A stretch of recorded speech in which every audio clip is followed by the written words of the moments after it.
Hello everyone, welcome back to the my YouTube channel. तो guys, आज की video में हम बात करने वाले हैं यूपीएसआई के लिए हम अपना डेली टारगेट कैसे सेट कर सकते हैं और किस सब्जेक्ट को हमें कितना टाइम देना है और कहाँ से पढ़ना है। तो सारी चीज़ों पे मैं डिस्कस करने वाली हूँ, तो वीडियो को लास्ट तक ज़रूर देखना। वीडियो यूजफुल रहती है तो प्लीज़ वीडियो को लाइक करना एंड चैनल को सब्सक्राइब करना। तो सबसे पहले तो हम डिसाइड कर लेते हैं कि हमें कितने घंटे डेली पढ़ना है। तो अभी मैं ये जो टारगेट आपको दे रही हूँ, ये 8 से 9 घंटे का आपका टारगेट है। इसको आप अपने अकॉर्डिंग कम बढ़ती कर सकते हैं, ठीक है। अभी यूपीएसआई का जो एग्ज़ाम की डेट एक्सपेक्टेड है वो अक्टूबर या नवंबर में जा सकता है एग्ज़ाम इसका। तो मतलब आपके पास यहाँ से 5 से 6 महीने आपके पास बचते हैं। इसमें आपको अपना सिलेबस भी कंप्लीट करना है, प्लस रिवीजन भी करना है और प्लस प्रीवियस ईयर क्वेश्चन भी आपको सॉल्व करने हैं। तो ये तीनों काम आपको सिर्फ 5 से 6 महीने में करना है। तो उसी के अकॉर्डिंग आपको 5 से 6 महीने के अकॉर्डिंग ही अपना डेली टारगेट सेट करके चलना है। सो गाइज, आपको अपने मतलब 5 से 6 महीने के अकॉर्डिंग कि आपको अपना डेली टारगेट सेट करना है। अब ऐसा भी नहीं है कि आप एक ही चैप्टर को 10-12 दिन दे रहे हो और मतलब एक ही चैप्टर पर अटके हुए हो, तो ऐसा नहीं है। आपको 5 से 6 महीने के अकॉर्डिंग ही आपको अपना डेली टारगेट सेट करना है। इसी के अकॉर्डिंग आपको रिवीजन भी करना है, प्रीवियस ईयर क्वेश्चन भी लगाने हैं, प्लस सिलेबस भी कंप्लीट करना है। तो इसी के अकॉर्डिंग आपको अपना डेली टारगेट सेट करना है, ठीक है। अब बात कर लेते हैं कि एक दिन में आपको कितने सब्जेक्ट पढ़ने हैं। देखो, मैथ्स को आप 2 घंटे दे सकते हो और अगर आपका मैथ्स वीक है तो उसको कम बढ़ती आप अपने अकॉर्डिंग कर सकते हो। रीजनिंग के लिए 1 घंटा काफ़ी है। जीके जीएस के लिए 4 घंटे चाहिए क्योंकि इसमें मूल विधि plus polity plus other subject भी है। और हिंदी के लिए आपका 1.5 घंटा काफ़ी है। तो अब हम बात करते हैं आगे कि डेली टारगेट को आपको कैसे बनाना है। तो सबसे पहले मैं मैथ्स की बात कर लेती हूँ।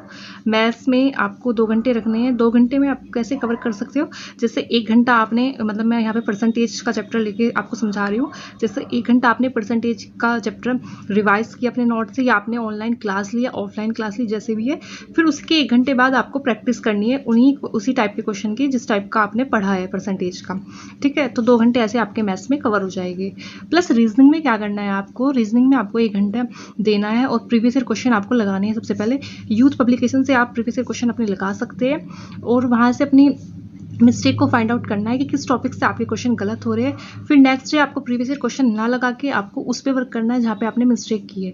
फिर उससे नेक्स्ट डे फिर आपको एक प्रीवियस ईयर क्वेश्चन सेट लगाना है। मतलब रीजनिंग में आपको सिर्फ उसी चीज़ पे अपना ध्यान देना है जहाँ पे आप मिस्टेक करते हो। मतलब ऐसा नहीं कि आप पूरा सिलेबस सब्जेक्ट का कंप्लीट करने बैठो, सिर्फ आपको उस चीज़ पे मतलब अपना इम्प्रूव करना है जो चैप्टर आपका गलत होता है, ठीक है।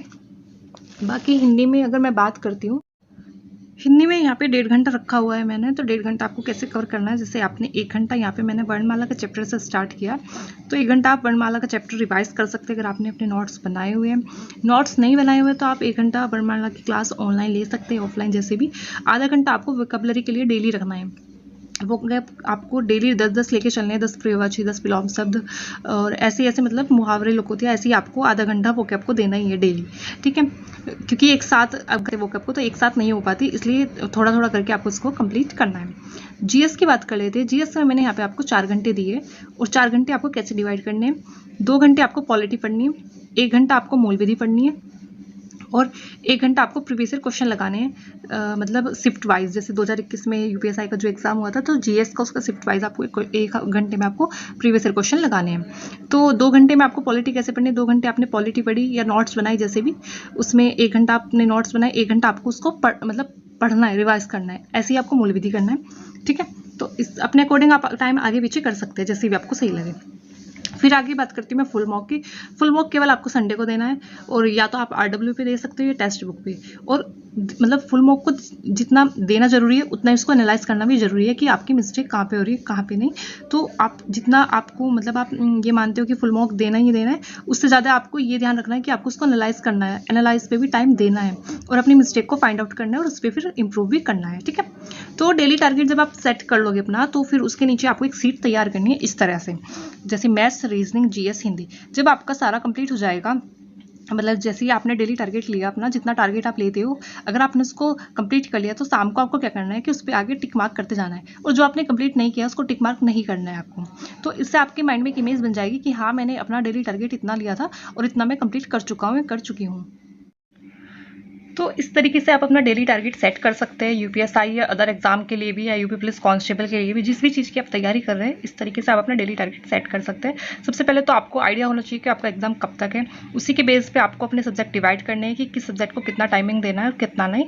तो उसी जो आप डेली टारगेट सेट कर रहे हैं उसी में आपको रिवाइज भी करना है, प्लस प्रीवियस क्वेश्चन भी लगाना है और सिलेबस भी कंप्लीट करना है।